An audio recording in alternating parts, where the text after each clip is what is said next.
Yo, yo, yo, yo, yo, what's up, beautiful soul? Yo, what's good? What's good?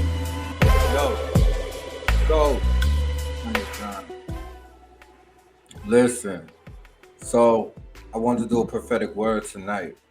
You feel me? Um, Tonight's prophetic word is going to be on Genesis. Um, you know what I'm saying? And we're going to talk about, I remember last time in the last video, I was explaining that Spirit led me to the prophecy of Thoth and the prophecy of Thoth and Hermes. Okay, and the prophecy was now. The prophecy was stating that um, basically during a time people will lose sight of true spiritual enlightenment. They will be numb to the way of the shaman.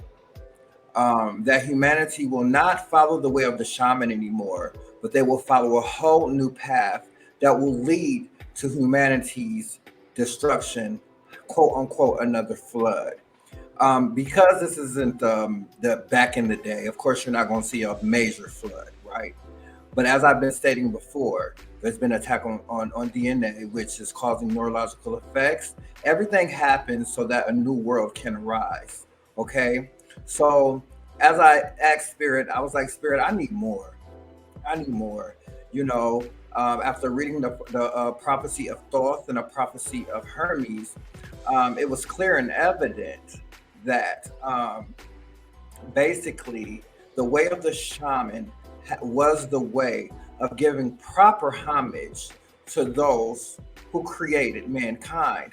But because humanity lives in a box, they cannot wrap their minds around life being planted here by the angels or um, the quote unquote extraterrestrials or those of whom we are completely related to.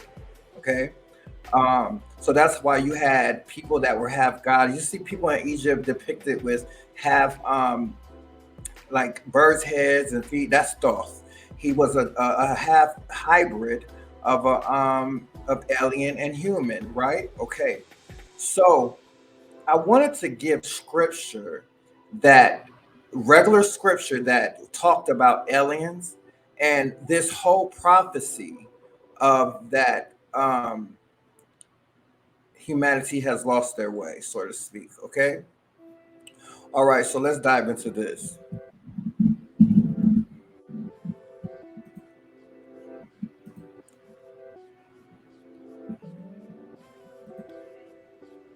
All right. First off, have you ever thought about whether the Bible has anything to say about aliens? About whether there might be intelligent life out there somewhere? If you'd ever heard someone ask or try to answer that question, chances are they may have turned to Genesis 6. Some people speculate that this mysterious group in Genesis 4, called the Nephilim, may be extraterrestrials. These are aliens. This is the Bible's Roswell and Area 51. Okay, the Nephilim are the prestigious ones, the ones, the council of whom created mankind, but the ones that were for mankind. Remember that there is a group that half were for mankind and half were not for mankind. They were not for mankind because they felt as though half the council felt as though that humanity couldn't harness the sacred heart without complete lack of spiritual moral integrity. So this was the whole reason that they did not want humanity to have consciousness or higher consciousness because of this plague of narcissism that would be embedded in the flesh and dysfunction and pain and ridicule that would be next to impossible to get rid of. Okay. So a lot of people didn't want humanity to come to fruition. But then the council had the other side of the council of the Nephilim had a higher, better, bigger expectations for humanity. Okay, so let's get back into this. But before you get the wrong impression about this sermon, let me play the spoiler and say up front that I don't find any shred of indication anywhere in the scriptures that there are intelligent life anywhere in God's whole wide universe other than planet Earth. Okay? Um, Let me just say they are here and they are everywhere, okay? Um, Now, not in scripture, I haven't seen, but subliminals, right? Personally, it's a different story, okay? However, in scripture, let me just reword that. Um, there doesn't say that they are intelligent life forms per se, quoted like that, okay? The word they're using for intelligent life forms in the Bible is Nephilim, okay? Let's be clear. Okay, Christians are a whole Bible people who keep those Bibles open, have no reason whatsoever to the suspect of God by intelligent material life elsewhere in the universe. So here at the outside of this very tricky passage, let's at least rule that aliens came to Earth to view the Nephilim. Okay, we need to keep in mind the reason um, you don't see aliens. You're not going to see them. Is because of the corruption that after Adam and Eve bit that apple and okay, let's first Spirit said that humanity was created to be immortal and to never get sick. That's what Spirit said. Okay? To be immortal and never get sick. That was the goal when humanity was created. Okay? When Adam and Eve bit that apple, that's when the flood happened because of the dysfunction, the incest, the stuff that's going murder, famine, the stuff that's going on now was all because Adam and Eve bit that apple. So the grandfathers, because years had to go by to see how humanity was going to turn out, the Nephilim, the higher ups, the council was displeased and caused a flood. We're following? Okay. So Spirit said the same thing is going on now. Okay. Where it's turning into a plague. Narcissism is turning into a plague. I'm not saying there's going to be a flood. Okay. I'm saying there's a plague of dysfunction, narcissism, and there is something, a safe sake going on in spiritually to fix it. And just how you have to burn the old grass to get the new grass. That's what you're seeing in humanity right now. A lot of y'all don't want to hear this, but I'm the truth, and I'm here to tell the truth. That's why it's good to keep your karma good. Okay? Of course, the Bible does touch on the spiritual, intelligent beings made by God, called angels. This passage is not about aliens, but a question raises from some is, who are these sons of God? Mentioned in verse 2, who took as wives the daughters of men, were the angelic human hybrids prior to the Noah's flood. The alien view may be out, but the angel view is one of the two main views through church history, as we'll discuss in a few minutes. Okay, so some of these Nephilim, the Anunnaki, y'all could call them however y'all want to call them.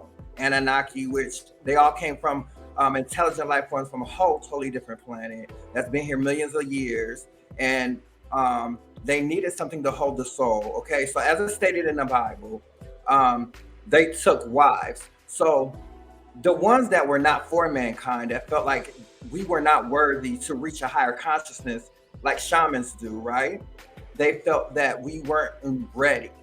So then you had the other ones that felt like, no, we're with it. And then you had the ones that came down and had babies with the women. After Eve had that apple, they had their way with the women and that's when you had giants. That's when you had minotaurs. Y'all seen that movie with Hercules where they had the Minotaurs, you had the Hercules, the Nephilim and the Anunnaki mixed breeds that had the hybrids, and that's when you had these mixed breeds and you had all this type of stuff going on. Okay, um, so so that everything had to be redone all over again, right? All right. Um, this was the whole reason for these floods and all this stuff that was going on. I want to read this because a lot of people out here acting without spiritual moral integrity, not treating people how they want to be treated, not leading with a sacred heart. Okay. And this is the reason all this stuff happened, and we need to if we're reading the Bible, we need to pay attention to how everyone is treating each other and conducting themselves, because unity is the key to a higher conscious universe, and that right there is the goal.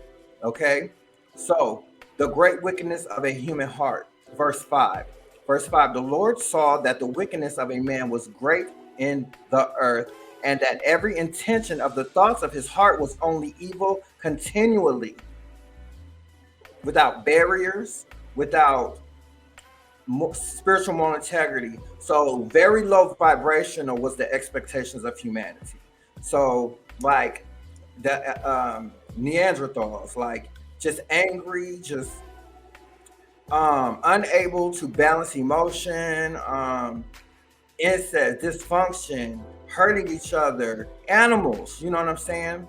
As we've seen, Adam and Eve rebelled against God, called Cain and Abel. Cain's line, even with its cultural and technical advances, spiraled downward in increasing sin. A global flood is no exaggerated response to such rebellion. Human wickedness is growing and deepening. Every intention of the thoughts of his heart was only evil continually. Every intention only evil continually. In other words, great and total. Man's sin and rebellion are not small but great, and not partial but total. Okay, so I remember seeing we got these networks that's condoning a lot of non-spiritual moral integrity, that's condoning a lot of division and all this type of false narratives that's not helping the world reach a higher consciousness.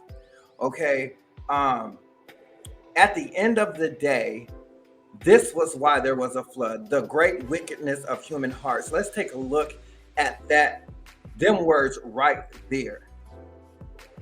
Okay, that's narcissism, the plague of narcissism and selfishness and jealousy and hate and all that low vibrational energy that's causing a bruise on humanity. And that's clearly what's been going on. Now you got war because of power. Listen what's going on right now. Genesis 6:5 give us our first glimpse in the Bible of what we call total depravity. Total depravity means that our sin is so great and so deep that we are unable to free ourselves from it. Okay, that's that psychosis that Linda Dunderbar you in when you depressed and you trying to kill yourself, and that's what you're not supposed to do. Okay, that's not what the goal. You understand what I'm saying?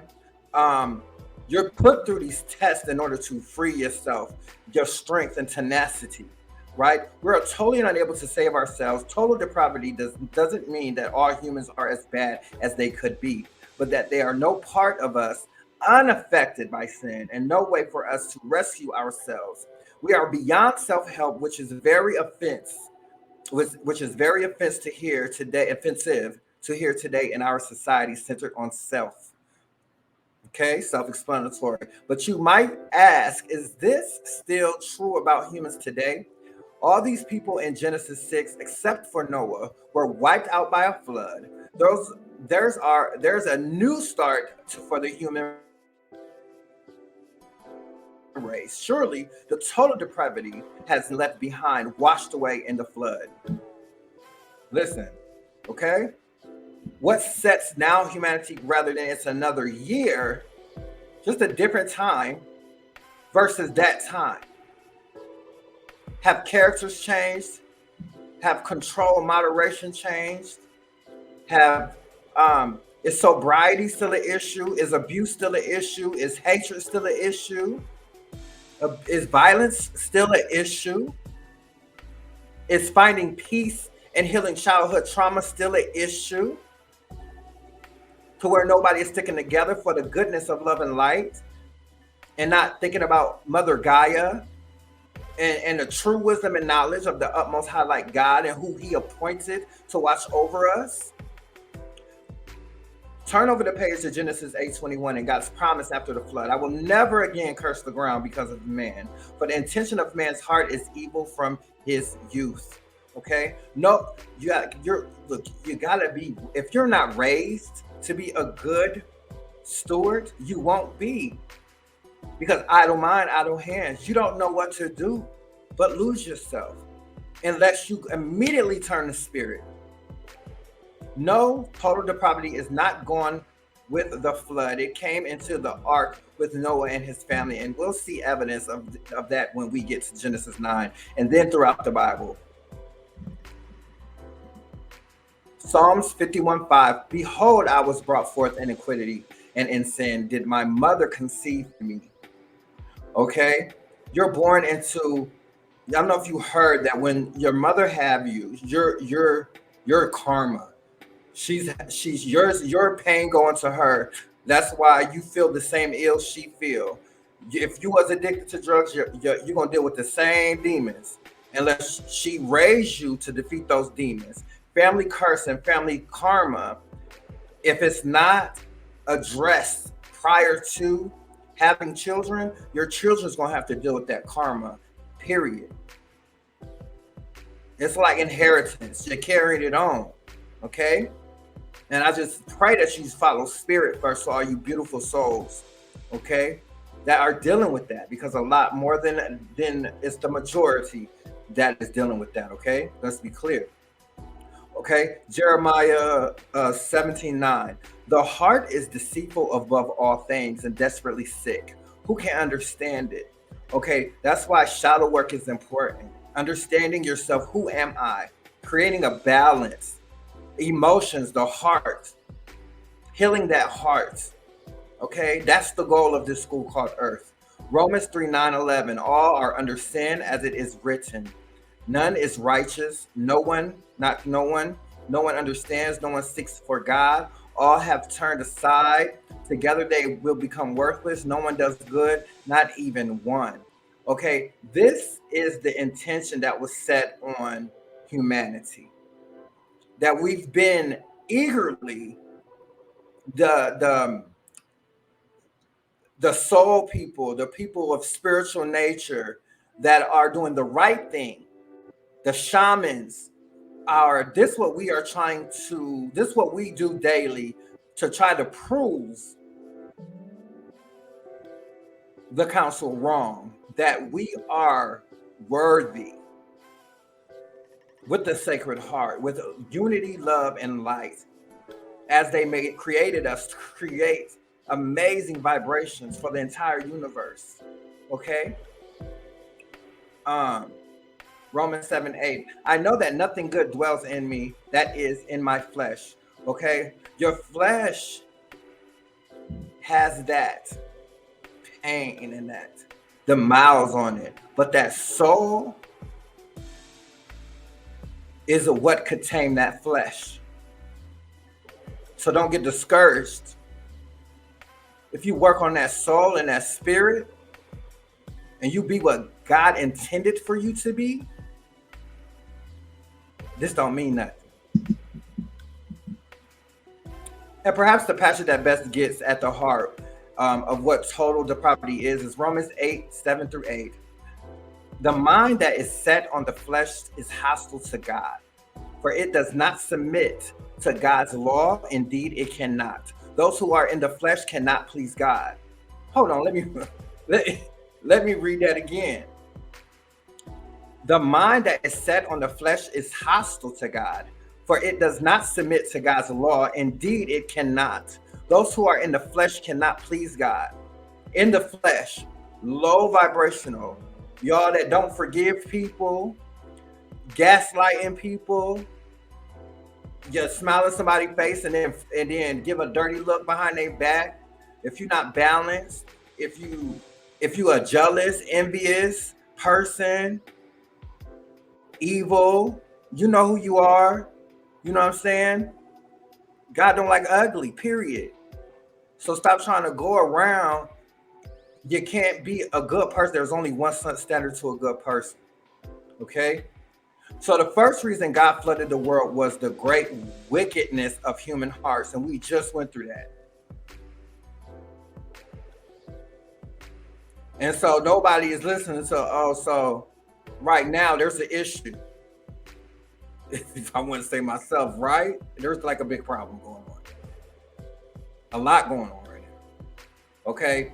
Us shamans, nobody is turning to us for the wisdom and the knowledge of what's going on. Okay? God is setting people in position. He's burning the old crop so the new crop can sprout. That's what's going on right now. The great grief of God's own heart. Verses 6-7. And the Lord regretted that he had made man on earth, and it grieved him to his heart. So the Lord said, I will blot out man whom I have created from the face of the land, man and animals and creeping things and birds of the heavens, for I am sorry I have made them. Okay, this is because of you. We just talked about the heart. If this don't make you want to be a better version of yourself and a good person, I don't know what will. Human sins grieve God. This is a very important point not to miss. The very easy to miss because it is our sin. We are so prone to take sin lightly, both in ourselves and in others. We know God is big and gracious, and we may begin to believe the lie that my little sins don't matter at all. It's karma. Even the little things matter. Picking up some litter matter. Throwing a little cup on Mother Gaia like you ain't tripping matter. Because you don't have no type of empathy. You don't have no type of empathy, and that's exactly why God didn't want a man on earth. Because a lot of people not trying to fight and have empathy for not just Mother Gaia and the trees and the air and the insects and the birds and the animals. A lot of them don't even have empathy for themselves. Okay? Well, I'm mad. But that sort of light treatment and sin reflects a tragic lack of knowledge of God. To know that heart of God is to know the grievousness of sin. Those who know God cannot be cavalier about sin because he is not, whether it is excusing our own or condoning the sins of others. He is not indifferent to human sin. To take sin lightly is to take God lightly. Listen, it's okay to notice character flaws in yourself. To redo those programmed, dysfunctional character flaws in your mind. It's important because you're breaking something toxic that was put into you. But you're not only breaking it for you, you're breaking it for a lot of people that they probably don't even know. You understand what I'm saying? But if you don't do this self-work, this shadow work on that shadow work on those character flaws of like low vibrational energy, of insecurity, depression, bipolar disorders, and all of that, without using medication to self-medicate, so you're not healing at a core level, what type of strength do you have as a human being? You're not using your all to defeat these things. God want A1 players on his team. And if you trying to go cut corners, you feel what I'm saying? And you still trying to like, it's okay to make mistakes and sin every so often. But if you're not trying to gradually fix, there's a problem. You're not evolving. The goal here is to evolve effectively with spiritual moral integrity, with causing less pain and hurt as possible, and helping and loving and sharing. Of course, you're going to have bad days. Of course, you might get into a little tussle. Pray with the person after, or something. But it's okay. But the goal is to move forward and to evolve and to be a better version of yourself for the utmost highlight God and for the ancestors that gave you that blood to break the curses that's been bestowed upon your lineage because of the lack of heart and empathy that your lineage have probably got themselves into. If you're reading this, it's your time to break that family curse of whatever has been put there. This can be promiscuity, the beast of immorality, the beast of sexual perversion, the beast of, there's a lot of beasts out here of dysfunction, immorality, and a lot that could character flaws that are on lineage curses that could be fixed. Okay. So far, we have a very bleak picture: humanity depraved, and God grieved. And as we move to verse 1 and 4 and ask about the Nephilim, it's not getting any brighter, not yet. But there is a ray of hope in verse 8. I want us to catch and carry with us back to verse 1 and 4. In the midst of falling and failing human race with mindset of the flesh, hostile to God, and God grieved by the deep rebellion of his creatures. Verse 8 reads, but Noah found favor in the eyes of the Lord in these dark clouds of Genesis 6:1-7. A lightning bolt of grace flashes in verse 8.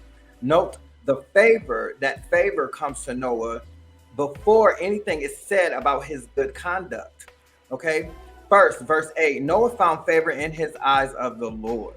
Okay. Listen, spiritual moral integrity, there's no gray area.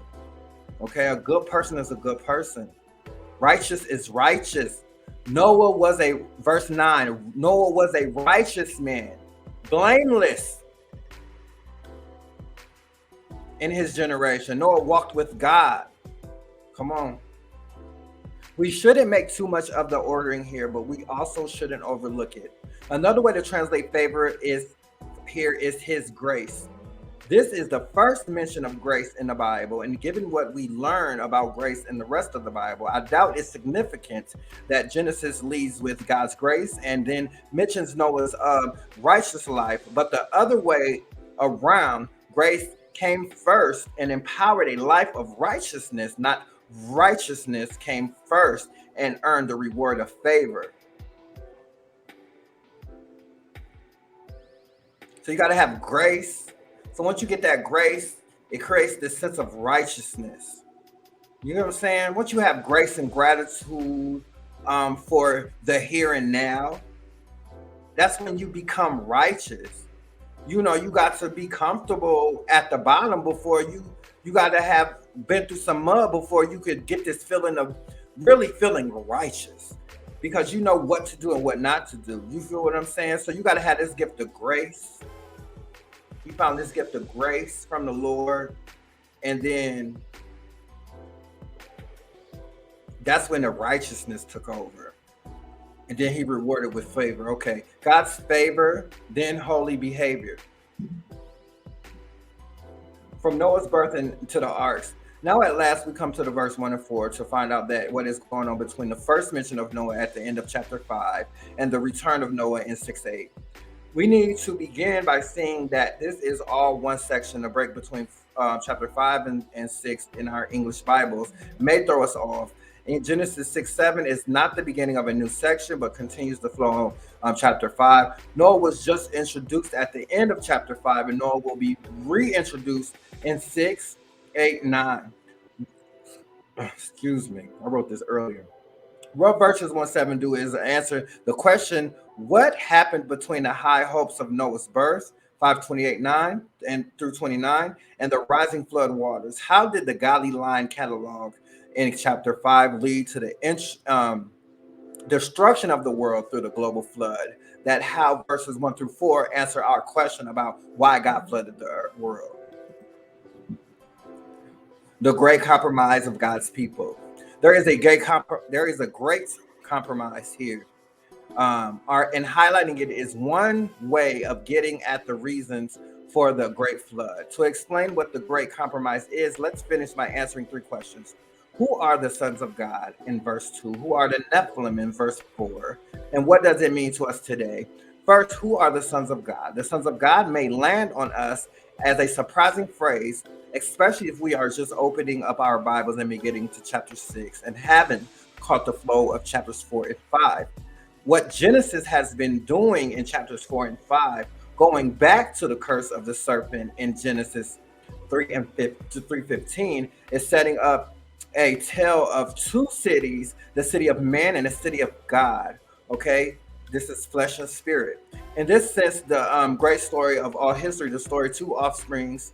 Um, Remember what God said in the serpent of Genesis 3:15.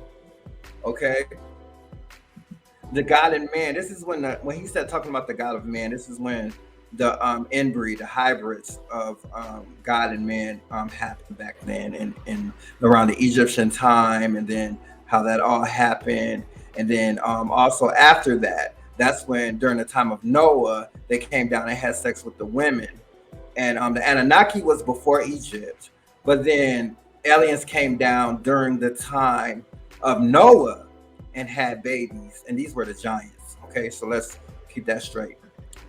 I will put enmity between you and the woman, and between you offspring and her offspring. He shall bruise your head, and you shall bruise his heel. What we saw last week was the Eve thought she got her offspring with Cain, but chapter 4 shows us that Cain actually becomes the offspring of the serpent. Okay, like the rest of mankind. Ephesians 2:1-3, 2 Corinthians 4:4. Sin crouches at the door, desires to consume him, and he does not rule over sin, but rather is ruled by the serpent. Okay, Genesis 4:7. Then after we get to the genealogy of Cain, Genesis 4:17-24, the city of man, God starts again to speak in chapter 4. Instead of a son gotten, a son is given. Okay, his name is Seth. Eve had said at the birth of Cain in 4:1, I have gotten a man. But in 4:7, she says offspring. God has appointed me another offspring instead of Abel. Appointed.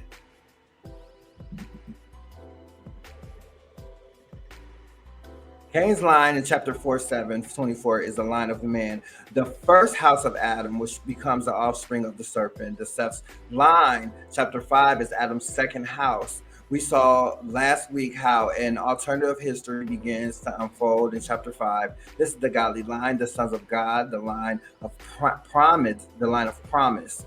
As man begins to multiply in the earth, God appoints a godly line. And chapter 5 ends on a high note. Noah and a son, great promise, and the godly line is born. The Genesis 6:1-4 comes in to explain how we got from his high note of promise to the low note of human depravity in Genesis 6:5. The answer is great compromise, right? When he come to the Genesis 6:1 with chapters 4 and 5 in view, it shouldn't be a big surprise to us who the sons of man of God are. This is godly line that just unfolded in chapter 5. These are God's special people in the midst of the corrupt and depraved humanity of chapter 4. Okay, Genesis 6:1 takes us back when man began to multiply on the face of the land, and daughters, not sons, were born to them. Okay, the chapters 4, okay, so the daughters, and then gives us the tragedy, verse 2. The sons of God saw that the daughters of men were attractive, and they took as their wives and they chose. So they had all sons, and then the sons had all daughters, and then that's when they came down and had sex with that's when all the what's called it was born, the giants and stuff like that. They had sex with all the daughters. Okay, this compromise of godly line with the ungodly rest of humanity. This sons of God, the special people of God, who trace their descent to Seth, and given son appointed by God. God's people compromised, just like Eve saw the tree was good and took. So now, Genesis 3:6. So now the sons of God saw the daughters of man were attractive, same word of good, and took their wives. Genesis 6:2, in other words, just as Eve disobeyed God's law and ate the forbidden fruit, so God specially appointed people neglected God's calling and took forbidden wives. So, to put it as clearly as I can for you, in answer to our first question, the sons of God in verse 6 in the line of Seth's just developed in chapter 5. Okay, angels. Now, I said at the beginning that some Christians think these sons of God are angels. Okay. Later in the Bible, the phrase "the son of God" does refer to angels at times. Okay. The addition to reading sons of God within the context of Genesis 4 and 5, here are a few other brief reasons why it seems highly unlikely that sons of God here means angels. Sons of God doesn't mean angels till much later in the Bible, and the phrases does not mean angels every time it's used. Besides, the other readers didn't have to rest on the scripture to compare.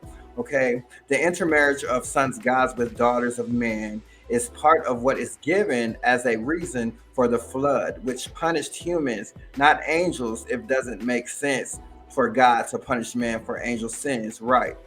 um, Genesis 1 emphasizes how everything in God's creation reproduces after its kind. Humans reproduce with humans, not angels. Angels are spirit beings, not material. Being seen by special provision is one thing, being touched in another, having reproductive organs quite another, and others still taking keep the human wife. Excuse me.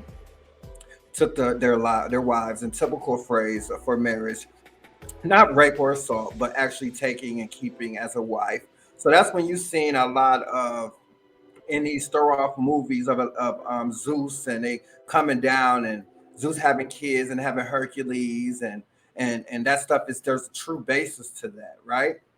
Um, so they was able to have these offspring of kids with like these special abilities that still carry these genes supposedly to this day, right? And it didn't start there; it started at in the beginning of time in Egypt. Okay, nothing we know about angels elsewhere in the Bible includes that think that there's any real possibility that they could marry and procreate with humans. Matthew 22:30, Matthew 12:25, Luke 20:34, 36 actually says, well, how would you know, right? Let's be clear, that's how you were made, okay? And so let's just say basic instructions for leaving the earth. We got to take what resonates, right? Um, they neither marry or given in marriage, but are like angels in heaven. That doesn't necessarily say anything about angelic reproduction or reproductive organs, but it does say expressly that the opposite of what Genesis 6 says, that angels do not marry. Um, the sons of God then are not angels, but the godly line of chapter 5, and the daughters of man are women from the rest of mankind. But what's not nearly as clear to me is our second question: who are the Nephilim? Okay, second, by ruling out the sons of God and not angels, we at least rule out one popular interpretation that the Nephilim are angelic human hybrids. But who are these mysterious Nephilims then? I can't give you a confident answer, but I think I can point us into some good options. It is important to note that the text does not say that the Nephilim are the offspring of the intermarriage of the godly line with the rest of humanity.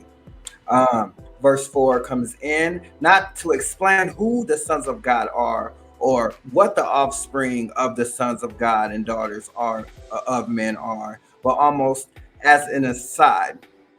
The Nephilim were on the earth in those days, and also afterwards, when the sons of God came in to the daughters of men, they bore children to them.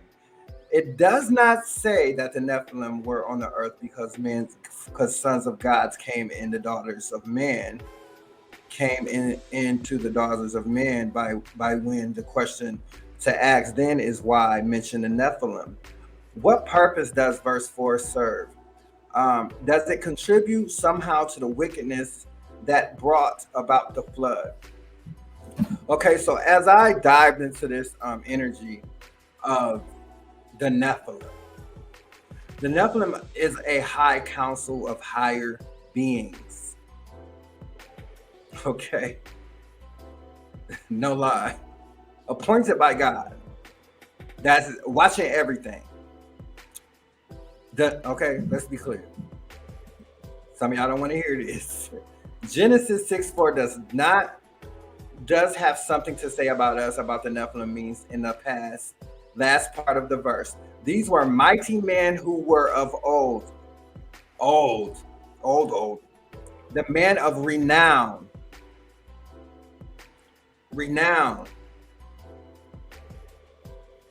Okay? Renown. Okay? Okay, the Spirit drove me to do this prophetic word. And it's not, first of all, it's to keep it a buck with y'all. It's to keep it real. There's a lot of stuff that a lot of people don't want to hear, but it's facts. And we got to start stating facts instead of keeping everybody in a box. Man, if I could only put everybody in my shoes so people understand how it is to be a shaman and to understand that this box that majority have been raised to live in is all a lie. And I don't want to say a lie. It's been a false narrative. There's been a false narrative. There is God. There is love, light, and unity. But it's very funny because of the division and the hatred and the pain and the type of things that are going on in humanity at this moment. These are the same things that caused the flood. And again, let me go back to the great wickedness of human hearts and the flesh. Okay? Love combats all evil. Okay?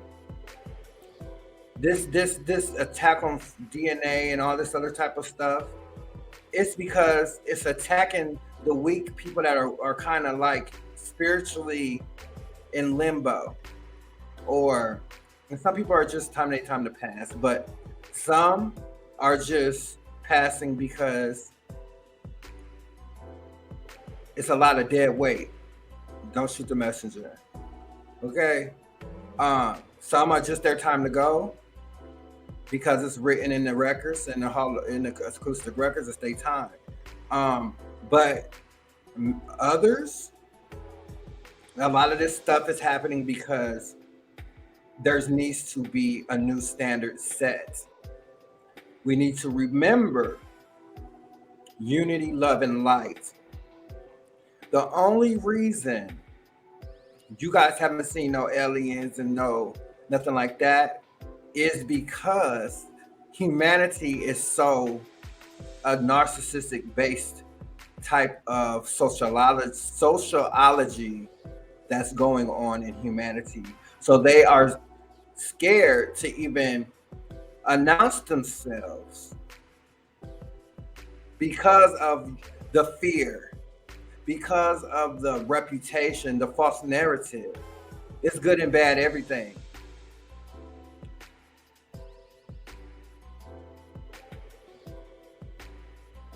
It's good and bad, everything. But if you read the Bible for real, there is a council. Angels, ancestors, ascended masters, other beings. That's all. I'm not here to beat this down. But what did tonight, I want to just keep it a buck with y'all. All this is going on because of this right here. The great wickedness of the human hearts, which caused the flood. And to ask yourself, is this going on right now? Is this a pandemic in itself? Let's put human narcissistic hearts right there. Listen. I hope y'all enjoyed this, y'all. I really did enjoy this wisdom and knowledge. You know what I'm saying? I'm telling you, I get shocked too, with some things, and I really enjoyed this. Um, I know this is outside the box. I ask that you guys get outside that box, get some real wisdom, some real knowledge. You feel me? Um, you don't have to know them to love them. You don't have to know them to wish them well. Unity is the only way to a higher conscious universe. Okay? We all got to do better. I'm seeing the young man killed his teacher in the school. Y'all gonna listen to me. All this stuff going on ain't just going on for no reason. I need to let go to y'all shamans, get that energy cleansed out. You know what I'm saying? It's okay.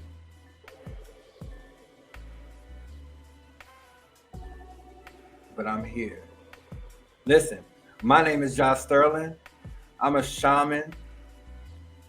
I'm a spirit medium. I talk to the dead. I could connect to any energy, and a past loved one. I could hold an object and connect to a past loved one if you want to reach them. I see past, present, and future. I am that I am. I am a healer. I heal the soul plexus. I could do multiple of things. I connect to the soul plexus of the living as well. And I'm an oracle. So I'm here for it. I am that I am. Okay. Listen, if I could be just regular schmegular, like, and I have, it's a job in itself. So I'm not here to glow. I'm not here to, you know what I'm saying? I'm not here for clout. I just had to keep it a buck and do what God put it on my heart to tell you. You feel me? Love is the only thing that combats evil. Again, there's unseen forces out here at this time that's running rapid, that's attaching to people with to dependency, drugs and alcohol issues, violence issues. There's unseen entities that's loving that. You know what I'm saying? The beast is dead and he needs to stay dead. You know, he's still out here lingering, because he's thirsty right now. And that's why you're seeing all this stuff going on. You feel me? So we cannot give in to the beast. Okay? Pay homage to Mother Gaia. Pay homage to Mother Gaia. Love on somebody. Smile. Don't forget to go in the mirror 3 times in the morning, 3 times at night, and tell yourself, I love you. I love you and I forgive you. You are more than a conqueror. You are victorious. I love y'all, yo.